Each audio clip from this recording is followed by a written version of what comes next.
tarde a todos. Inicialmente, gostaria de agradecer o convite do Antônio Neto para poder participar dessa discussão com vocês, mais especificamente dessa campanha salarial 2016, desse seminário de pauta visando a campanha salarial 2016, e mais ainda, visando, do meu ponto de vista, trazermos algumas reflexões e considerações para os desafios que se apresentam nesse segundo mandato de Dilma Rousseff.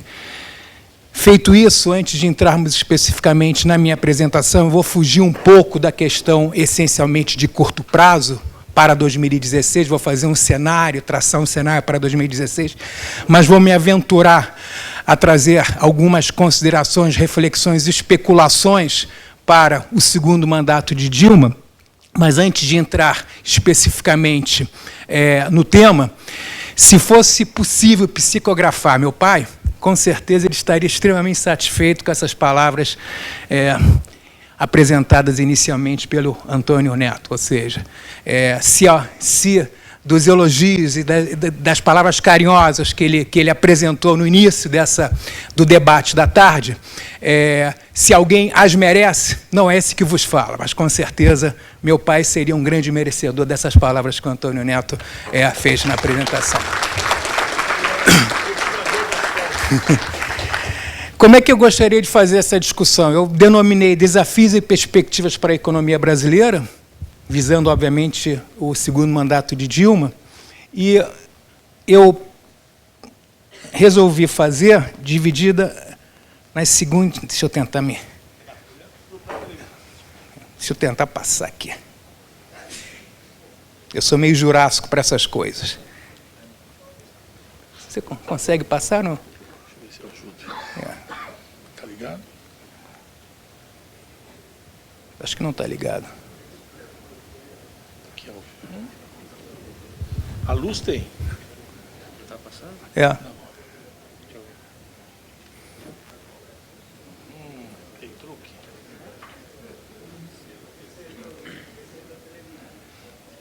Eu acho que vocês podem passar para mim, acho que não tem problema.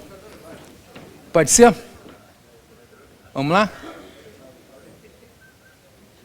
Isso chama-se... Como é que é, Joãozinho? Murphy. Tá. Lady Murphy. Tá. Deu? Se alguma coisa vier que dar errada, vai dar e no pior. Tá. Então, eu vou apresentar na seguinte estrutura. Eu vou trazer no primeiro slide os resultados macroeconômicos do período 2011-2014 para poder depois fazer uma comparação com o que eu estou prospectando para 2015 e 2018. Vou centrar a questão em dois pontos que, de uma certa forma, afeta todos nós, ou seja, a inflação que mitiga o poder de compra do salário como um todo e o crescimento risível que faz com que nós percamos nível de emprego. Terceiro, eu vou tentar entrar na questão que recrudesceu em termos de crise econômica, que são as dimensões da crise sob a ótica política e econômica, e vou me aventurar um pouco na questão moral. Os problemas atuais, ou seja, problemas desses que, do meu ponto de vista, se não forem enfrentados uma vez por todas, a gente vai continuar sempre fadado a sermos eternamente o país do futuro. Perspectivas para 2016, portanto, de curto prazo, que balize, digamos assim, a discussão de vocês para a campanha salarial 2016, e o que eu espero entre 2015 e 2018, e se houver tempo, vou tentar passar para vocês o que eu entendo deveria ser feito numa ótica, conforme o Antônio Neto disse, ou seja, numa ótica de um economista que tem uma visão relativamente progressista e, portanto, bastante diferenciada do pensamento mainstream.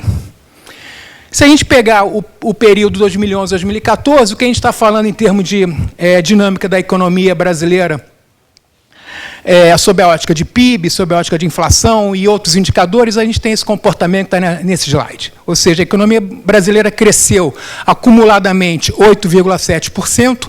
Isso fez com que nós tivéssemos uma média de crescimento de 2,1%. Essa média de crescimento, no período pós-democratização, só consegue ser melhor do que no breve período de Collor de Mello, que o crescimento médio foi negativo. Tirando o período Collor de Mello, comparando com os governos Fernando Henrique Cardoso, Lula, Itamar Franco também, de 2 anos, foi um crescimento abaixo desses outros períodos.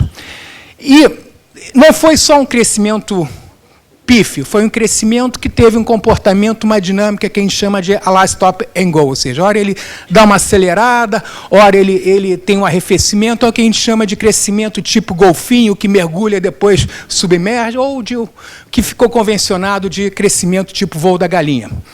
A inflação acumulada foi da ordem de 27%, uma inflação acumulada elevada, também comparativamente a outros governos, só não foi uma inflação acumulada maior do que no segundo governo Fernando Henrique Cardoso, perdão, no primeiro governo Fernando Henrique Cardoso, mas para um regime de meta de inflação, o Brasil adota regime de meta de inflação desde 1999, é uma inflação relativamente alta, o que fez com que nós tivéssemos uma média anual de 6,2%. Selic média anual de 9,9%, saldo da balança comercial caiu significativamente. Esse dado daqui é um dado importante, ou seja, o saldo de déficit em transações correntes, nós acumulamos, apesar de termos, conforme o Antônio havia dito, reservas cambiais da ordem de 370 bilhões de dólares, nós acumulamos em 4 anos um déficit de balanço de pagamento de transações correntes, ou seja, exportações menos importações, pagamento de juros, viagens internacionais, royalties e assim por diante, nós acumulamos 280 bilhões de dólares. E, nesse particular, eu acho importante chamar a atenção que nenhuma economia que não tenha moeda de conversibilidade, o que é uma moeda de conversibilidade? Que nós possamos sair das nossas fronteiras e irmos para a Europa, para os Estados Unidos ou para países vizinhos, nenhum país que tem uma moeda que não é de conversibilidade, ou seja, não tem aceitação universal, pode se dar ao luxo de ter um déficit de transações correntes dessa magnitude. Nós acumulamos, de novo, em 4 anos, 280 bilhões de dólares.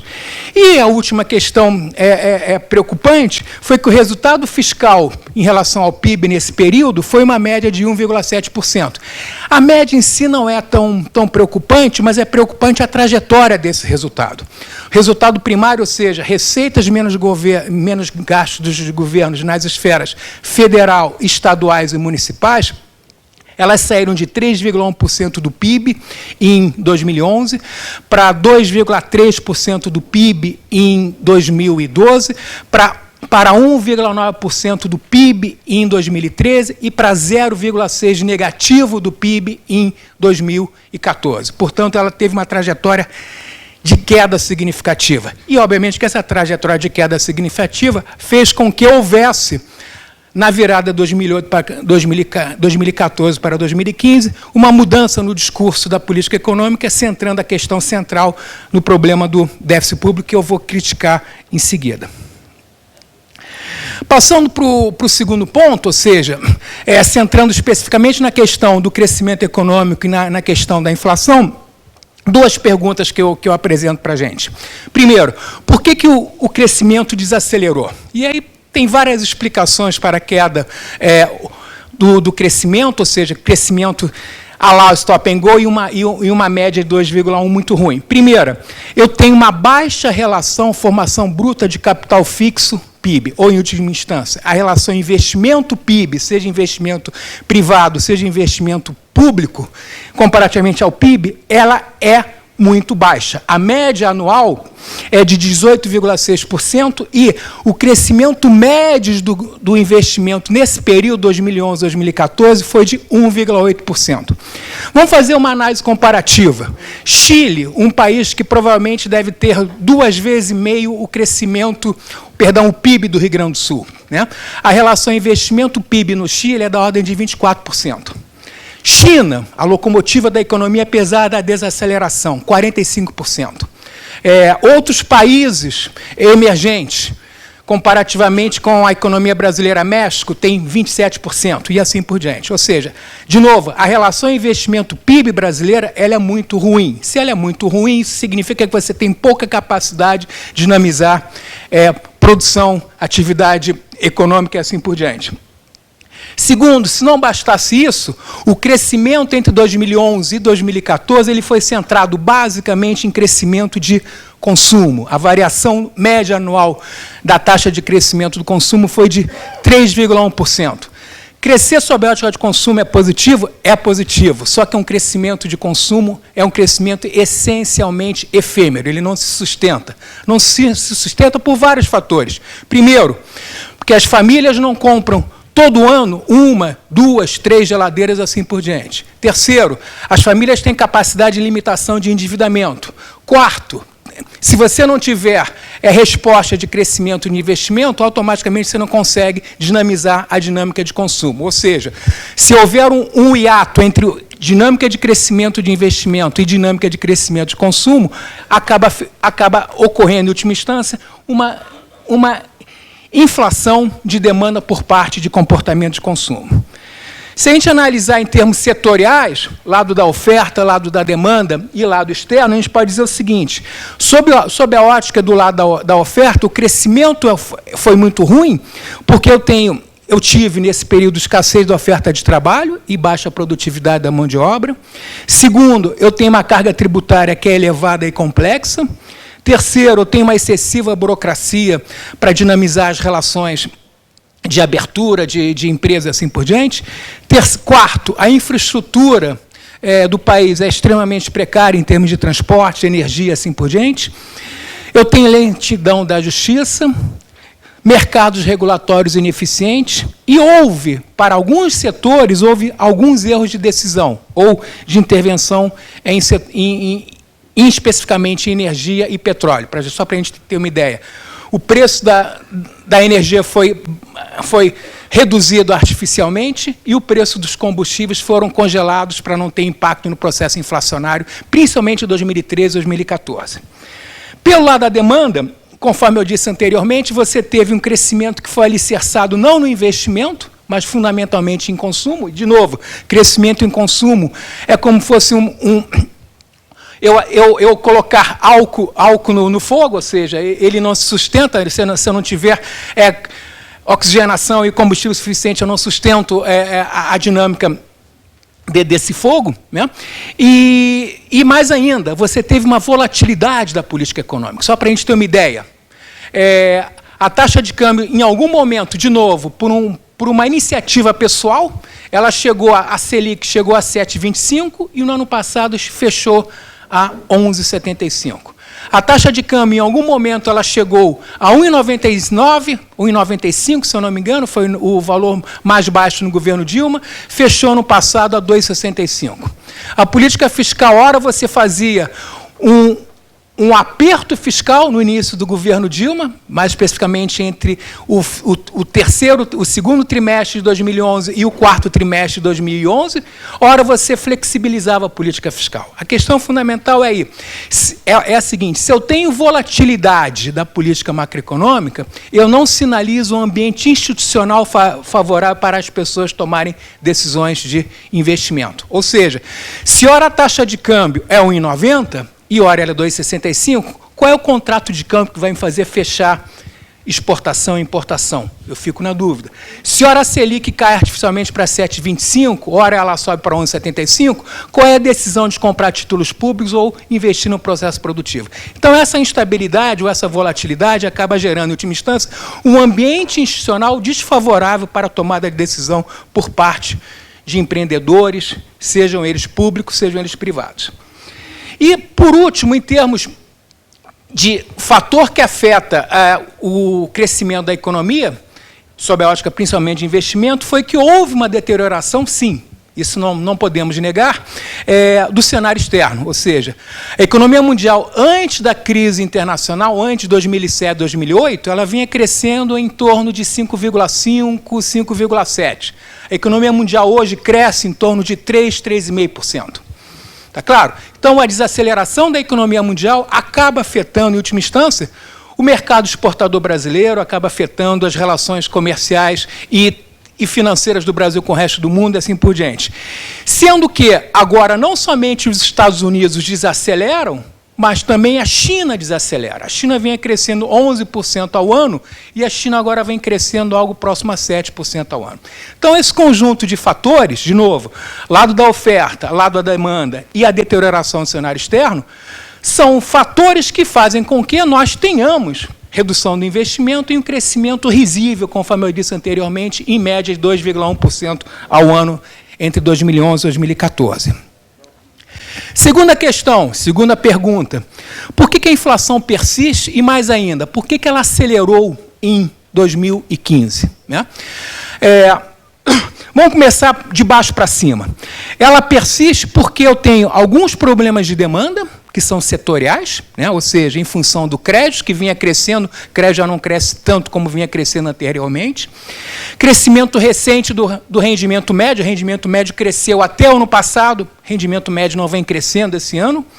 E você teve uma inclusão social, que também nesse ano não começa a ter mais inclusão social em função da crise do desemprego. Então, esse era um fator que fazia com que a inflação persistisse e mantivesse-se estável naqueles 6,2% ao ano que eu apresentei anteriormente.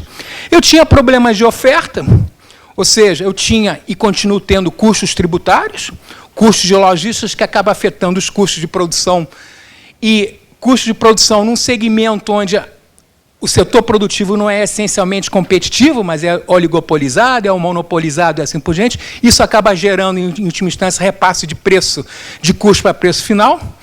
Eu tenho um componente de inércia inflacionária que diz, em última instância, o seguinte: eu olho o retrovisor do meu carro e vejo o que ocorreu no passado. E o ocorrer no passado eu reproduzo para o presente, ou seja, eu tenho uma indexação generalizada de preços, mesmo que seja somente anualizada, que acaba afetando a estrutura de custos como um todo.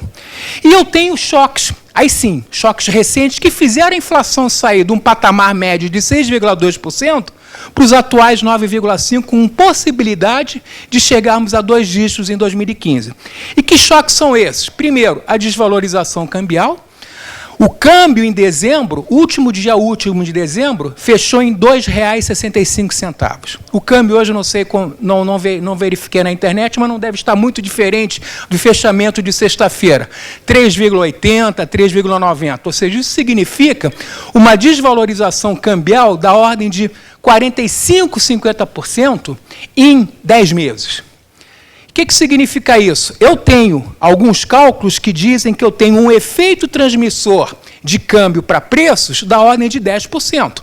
Então, se eu tenho uma desvalorização cambial de 50%, significa que eu tenho cerca de 3 a 4 ou um pouquinho mais de repasse de câmbio para preços como um todo. Então, parte dessa inflação que hoje está próxima a 10%, uma parte substancial é o quê? É o repasse de câmbio do efeito de desvalorização câmbio para preços como um todo.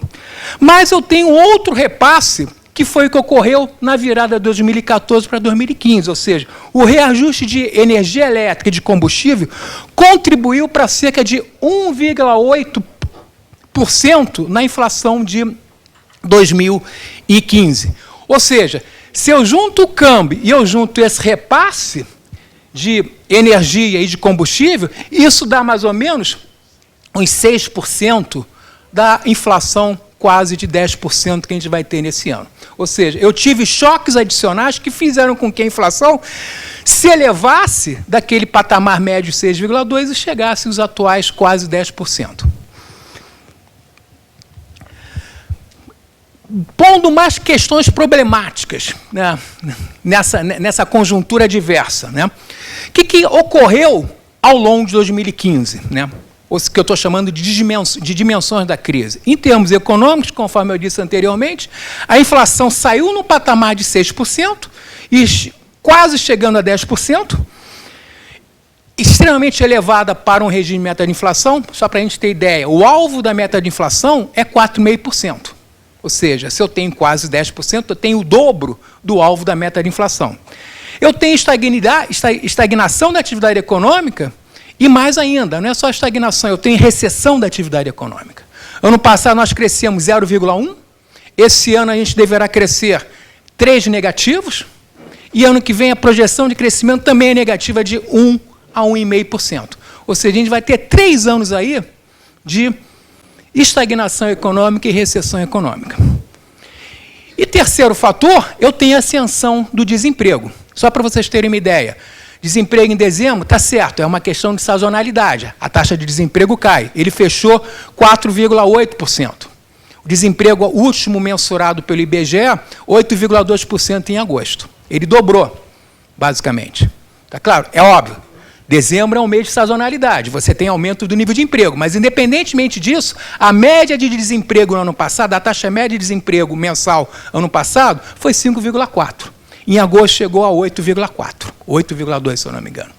Tá claro? E, provavelmente, o desemprego vai, em algum momento, ele vai bater em 2 dígitos novamente. Então, você tem reversão, e tem, principalmente, reversão de ganhos que houve no passado, em termos de distribuição de renda, em termos de inclusão social, em termos de pleno emprego e assim por diante. Segundo, você tem uma crise, que já foi enfatizado em demasia aqui, e continuará sendo enfatizada nesse debate, né?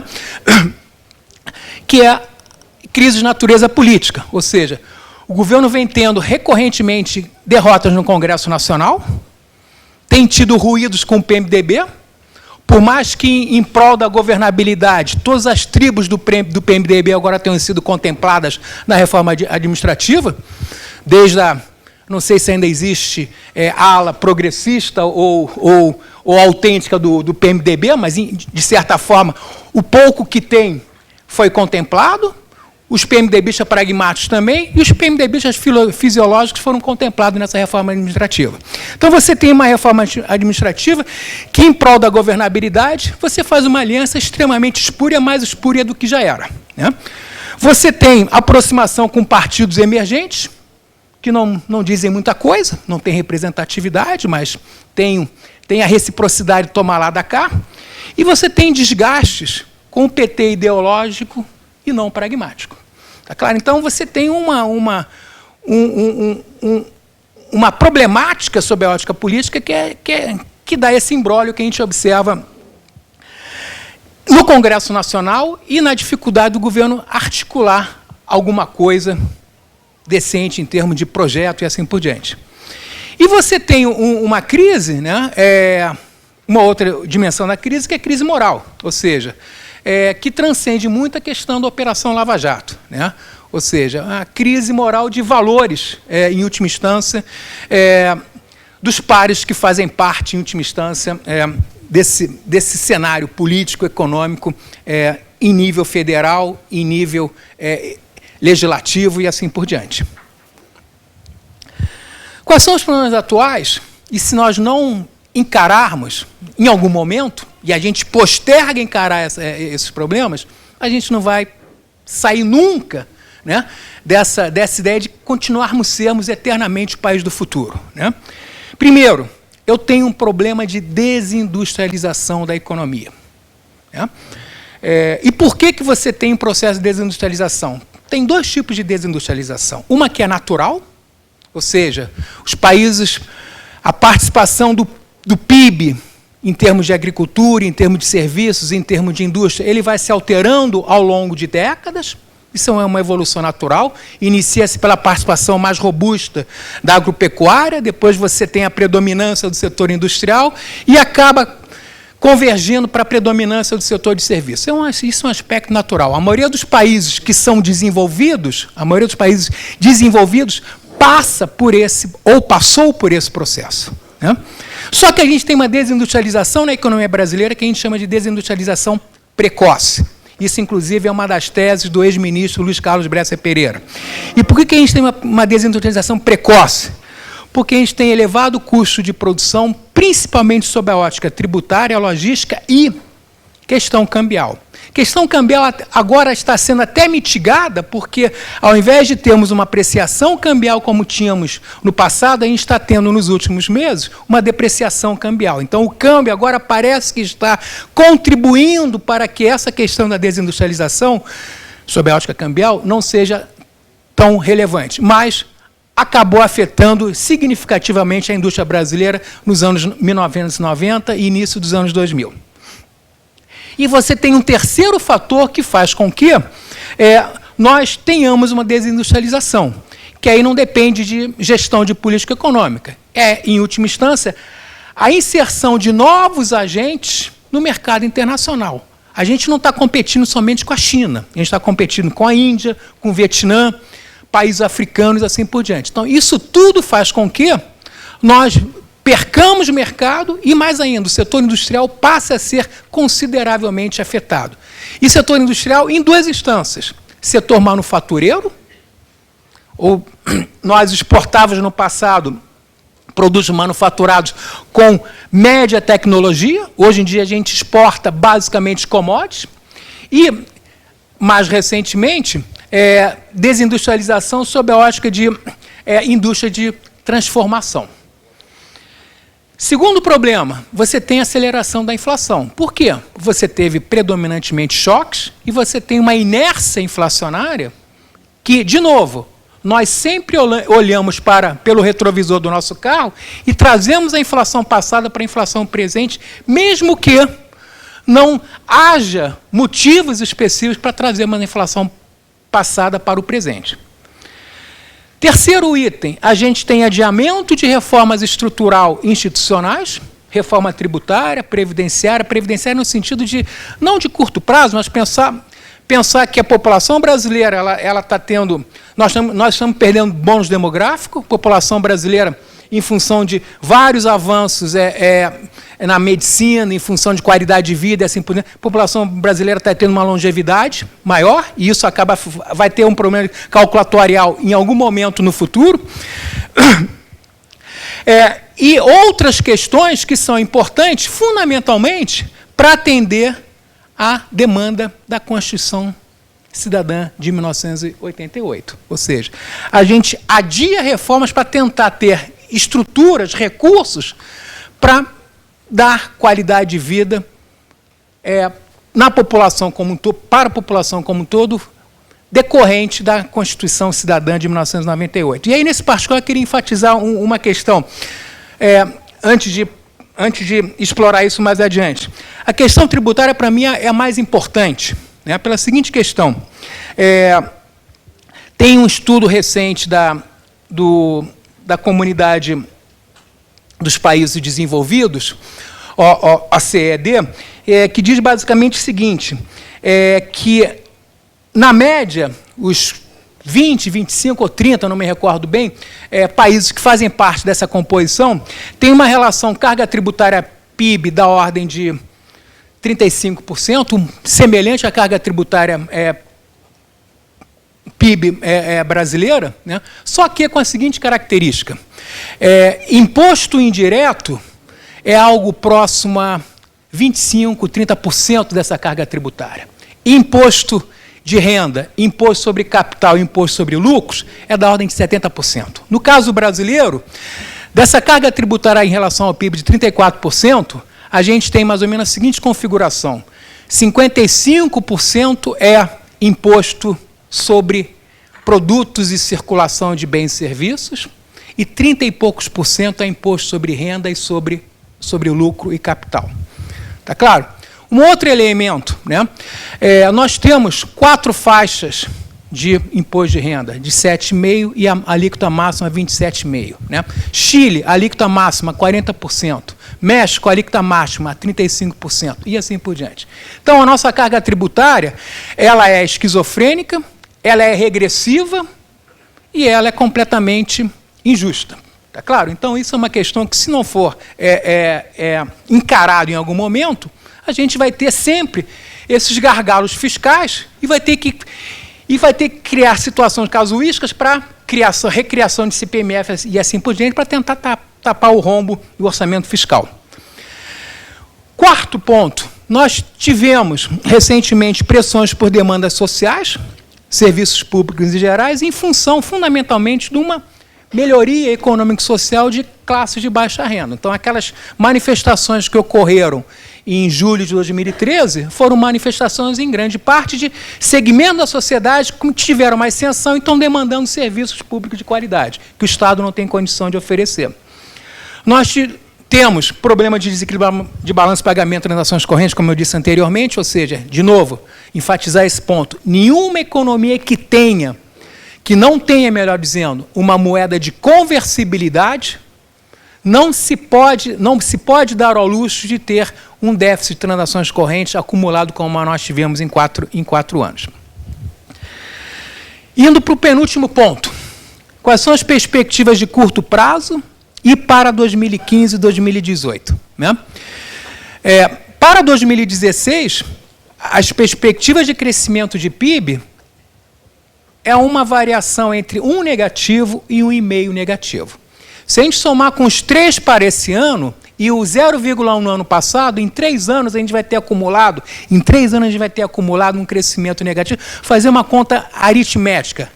A conta real é geométrica, né? Fazer uma conta aritmética. A gente vai ter acumulado aí, em 3 anos, 4,4 crescimento negativo. Ou seja, isso é um caos. De novo, nem no efêmero governo Collor, o PIB teve uma queda tão dinâmica como vai ter em 3 anos. A inflação, ano que vem, algo entre 6% e 6,5%. Né? Isso, eu acho que é uma projeção até otimista, capaz que, se a inflação chegar a 2 dígitos, mesmo que seja os 2 dígitos, os 10%, não mais do que isso, reduzir de 10% para 6,5%, vai ter que fazer um esforço cavalar sob a ótica monetária e cambial, monetário e fiscal para reduzir para 6 a 6,5%. Selic, ano que vem, não deverá ser reduzida, mas eu botei uma possibilidade de queda de 0,5% se houver uma conspiração favorável para uma queda de inflação mais acentuada. E câmbio, que é a variável mais difícil de se prever, algo próximo, fechando o ano, algo próximo a 4,2%.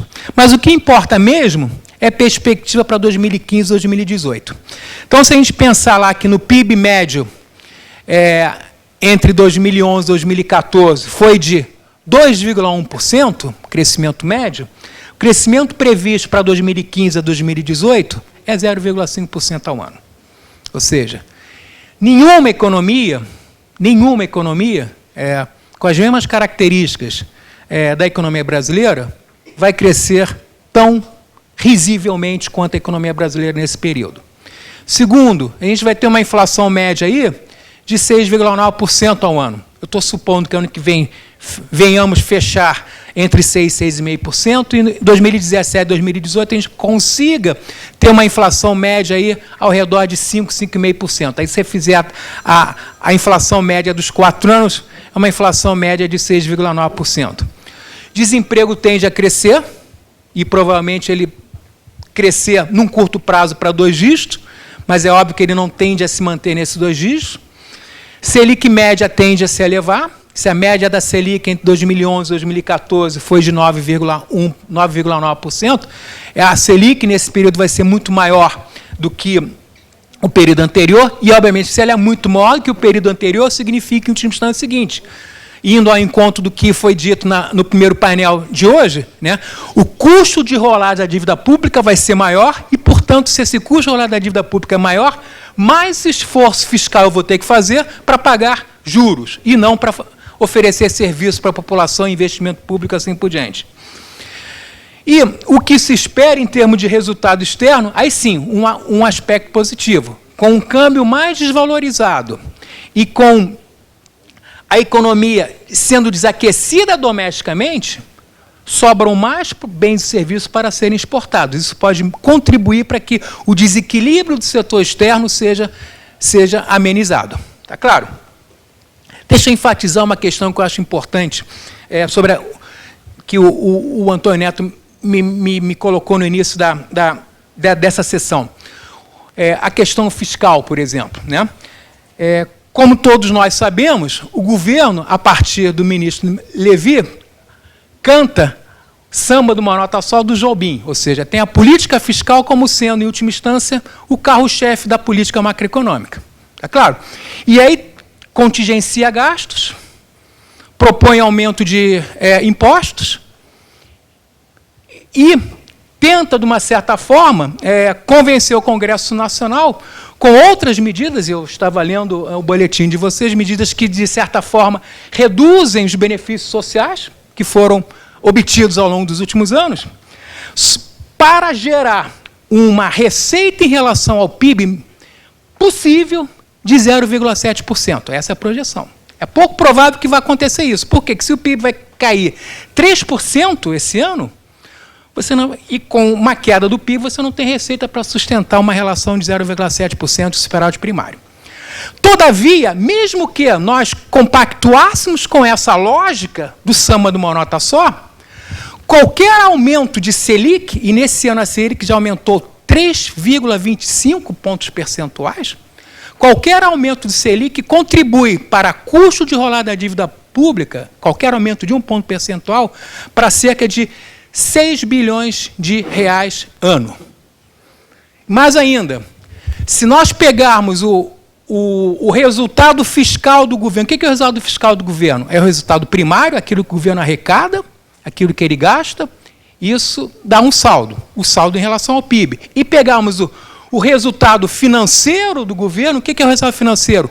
O custo de rolada da dívida pública. Se nós pegarmos esse resultado em agosto, o custo de rolada da dívida pública foi 8,5% do PIB. Por quê? Porque os juros aumentaram. Então, em agosto, o governo gastou, não são dados criados por esse economista progressista, são dados do Tesouro Nacional. Em agosto, as contas públicas, sob a ótica, sob a rubrica déficit nominal, fechou 8,5% do PIB negativamente. Ou seja, por mais esforço cavalar que eu faça sob a ótica de ajuste fiscal do primário, eu não consigo cobrir isso. Ano passado, para vocês terem uma ideia, quando o ajuste fiscal passou a ser a preocupação do governo, ano passado a gente teve um déficit primário de 0,6% do PIB e um déficit nominal, ou seja, um déficit que inclui o financeiro, de 6,1% do PIB. Pois bem, o déficit financeiro em agosto fechou 8,5%, 2,4 pontos a mais do que fechou em dezembro do ano passado. Então, essa conta não vai fechar nunca. Está claro? Ajuste fiscal a qualquer custo com política monetária contracionista, elevando a taxa Selic, acaba gerando esse descompasso do setor público. O que deve ser feito? Se a minha tribo de economistas, né, fosse chamada para dar os pitacos, né? Primeiro, crescimento econômico é a função de 3 coisas. É Estado, é mercado e é instituições. Está claro? Ou seja, não tem essa de dizer que crescimento tem que ser capitaneado pelo mercado, porque o mercado sabe, pela ótica, pela lei da oferta e demanda, sabe encontrar o ponto de equilíbrio. Não tem essa de dizer que o Estado, e somente o Estado, tem a capacidade de articular ser o indutor, o organizador, o estimulador e assim por diante do processo econômico. Não. Ou seja, crescimento econômico é uma simbiose entre Estado, mercado e instituições. O que são instituições? Somos nós. São os sindicatos, são as entidades, são as ONGs. É a investigação cidadã da dívida pública e assim por diante. Está claro? Ou seja, instituições, principalmente no momento que você tem carência de uma agenda para o país, as instituições são fundamentais para tentar dar essa contribuição. Né? E aí, você pode discutir 2 instâncias de articular uma agenda nacional. Políticas macroeconômicas de curto prazo e políticas estrutural institucionais de médio e longo prazo. Em termos de política macroeconômica, grosso modo, política monetária, cambial e fiscal. Política monetária tem um debate na teoria econômica que diz que a política monetária deve ser articulada por regras ou por discricionariedade. Não vou entrar nesse debate, é um debate técnico, mas regras quer dizer o seguinte: se a política monetária é articulada pelo Banco Central, é operacionalizada pelo Banco Central sob a ótica de regras, quer dizer única e exclusivamente o seguinte: o Banco Central tem um único objetivo, qual seja, controlar o processo inflacionário. O Banco Central não tem sensibilidade aos indicadores reais. Se o consumo está caindo, ele não é sensível à queda do consumo. Se o desemprego está aumentando, ele não é sensível ao aumento do desemprego. Política monetária discricionária tem o olho objetivando o controle do processo inflacionário, mas tem principalmente as atenções voltadas para a questão do lado real da economia. Aí vocês vão me perguntar, onde é que isso ocorre? Especificamente, o Banco Central norte-americano, o Fed, tem política de duplo mandato da política monetária. Ou seja, a política monetária é sensível aos indicadores reais e a política monetária objetiva o controle do processo inflacionário. No Brasil, não. A política monetária tem, de novo, tem um único objetivo, é evitar que a inflação estoure, como já estourou a meta dos 6,5%. Política fiscal contracíclica. O que é a política fiscal contracíclica? É você ter responsabilidade fiscal. O que é responsabilidade fiscal? Quando a economia está no fundo do poço, exemplo, 2007, 2008, a crise afetou a economia mundial e a maioria dos países adotou política fiscal expansionista. Os Estados Unidos fizeram isso, a Europa fez isso, o Brasil fez isso, ou seja, quando a economia está no fundo do poço, e subentende-se fundo do poço, principalmente o setor privado, que não responde a qualquer estímulo de política econômica, o governo, seja através de investimentos públicos, seja através de déficit público, seja através de endividamento, o governo tem que injetar recursos na economia para estimular a economia e puxar o setor privado para tomar decisão de investimento. Tem que ser keynesiano. Tem que ser keynesiano. Abre o buraco ou tapa o buraco? Mesmo que essa lógica não tenha muita racionalidade, mas para suprir o estado de crise, ela funciona, né? E o inverso é verdadeiro. Quando você tem uma situação de bonança, você tem que ter o quê? Você tem que, novamente o Antônio disse, você tem que gerar uma poupança. O setor privado pujante, faz com que o setor público faça freio na sua atividade como um todo. Tá claro? Isso é o que a gente chama de responsabilidade fiscal, e não austeridade fiscal. A austeridade fiscal me lembra um pouco complexo luterano, ou seja, quem fica apregoando sempre austeridade fiscal deve ter algum complexo luterano qualquer, né? Política cambial. Política cambial é você ter o que a gente está chamando de encontrar uma chamada taxa real efetiva de câmbio. De novo, nenhuma economia que não tenha moeda de conversibilidade não pode deixar o câmbio ficar na mão de demandantes e ofertantes de divisas. Tá claro? Se a gente pegar o caso brasileiro, novamente, a taxa de câmbio fechou no passado 2,65. Quais são os fundamentos que fazem com que ela hoje se encontre em 3,90? Ela chegou há 2 semanas passadas, ela chegou a 4,15. Qual é o fundamento disso? Isso é meramente especulação.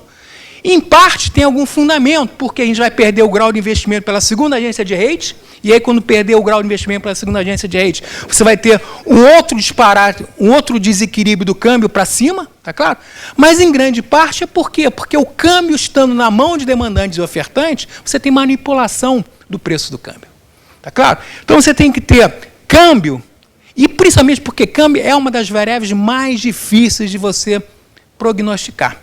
Né? Se vocês pegarem, por exemplo, relatório Focus do Banco Central, toda semana o Banco Central divulga relatório Focus, que são as previsões do mercado, e as previsões do mercado subentendem dos bancos para comportamento da economia brasileira ao final de cada ano. Se vocês pegarem a primeira divulgação do relatório Focus do Banco Central de janeiro de 2015, para a economia brasileira, PIB ia crescer 1,5%. PIB agora vai crescer 3% de negativo. Câmbio ia fechar dezembro desse ano, segundo o relatório Focus do Banco Central, 2,80. Câmbio vai fechar 4%, segundo o relatório Focus. Selic ia fechar 12,5%. Selic está em 14,25%. Ou seja, está claro?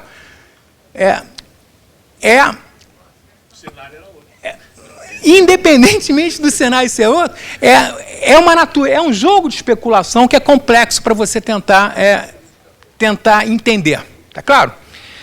E aí, para você ter uma política cambial que faça com que o câmbio seja administrado, você tem que ter controle de capitais. Controle de capitais não é uma questão ideológica, controle de capitais é uma necessidade de estabilizar o câmbio dentro de determinado patamar que você entenda ser razoável. Chile de Pinochet adotou isso, controle de capitais, nos anos 90. Controle de capital é controle de remessa, todas as coisas. Todas as coisas. Ingresso e saída de capitais. Né? Regras previamente estabelecidas para você permitir que haja ingresso e saída de capitais. Né?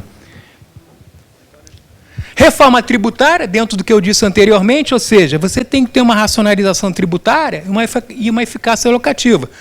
Não tem mais sentido a gente ter essa carga tributária que, em relação ao PIB, não é tanta a questão. De novo, em relação ao PIB, a carga tributária, com a metodologia do PIB revisada, foi revisada recentemente, a carga tributária em 2014 chegou a 33,7%, não os 37% do impostômetro de São Paulo. A carga tributária pela nova metodologia do PIB, ou seja, PIB revisto, foi 33,7% do PIB ano passado.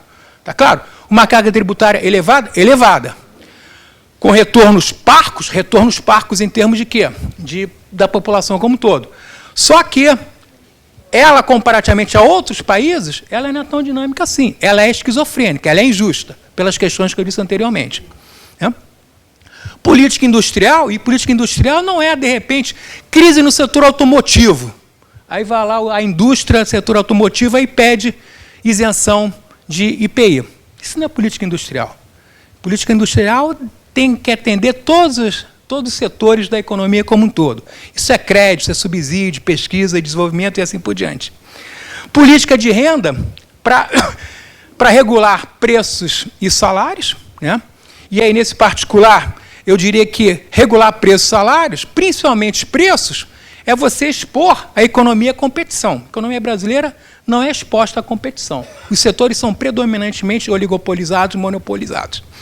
E regular salários é entender o seguinte, olha, em algum momento a gente vai ter que pensar que os salários têm que crescer em conformidade com produtividade.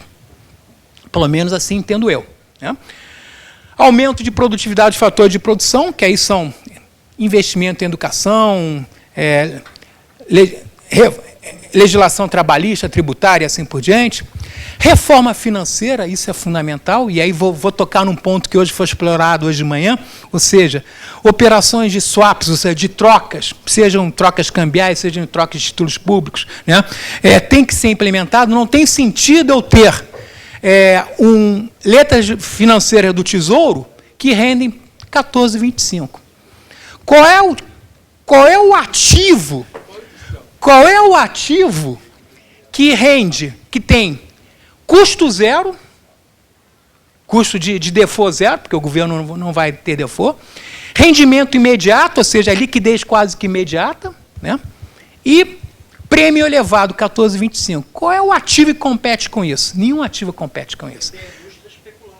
Quê? Isso, vender a indústria especular. Está claro? Ou seja, enquanto nós tivermos, então, as LFTs, é pouco provável que você consiga avançar na questão de encontrar ativos que sejam competitivos. Né? Investimentos públicos em serviços básicos, né? E aí eu acho que a questão, na dificuldade do Estado investir, parcerias públicas e privadas são fundamentais. E, por fim, né, eu ter instrumentos de governança para tentar melhorar o ambiente de negócio. Em suma, né, intervenção do Estado enquanto regulador, indutor e financiador da atividade econômica, e qualquer economia, seja do século XIX, seja do século XX, qualquer economia que saiu, que teve um processo de transição de economia incipiente para ser economia pujante, player, não prescindiu de uma ação ativa do Estado na economia. Está claro? Ou seja, quanto maior a intervenção do Estado, não no sentido ideológico, de novo, mas no sentido, de repente, de ser de gerar esse benefício sob a ótica da regulação, sob a ótica da indução e sob a ótica do financiamento, isso é fundamental para você dinamizar as relações sociais de produção. Mudanças estruturais institucionais que eu disse anteriormente e, principalmente, coordenação de políticas fiscal, monetária e cambial. E, nesse particular, eu fecho aqui. Se nós continuarmos insistindo, de novo, com política macroeconômica via samba de uma nota só, seja com Levi, seja com outro ministro qualquer, a gente, de novo, não vai adiante. Política macroeconômica é um tripé. É cambial, monetária e fiscal. Fazer política macroeconômica só com política fiscal, isso provavelmente, parafraseando o Nelson Rodrigues, é complexo de vira-latas. A gente não vai adiante. Obrigado.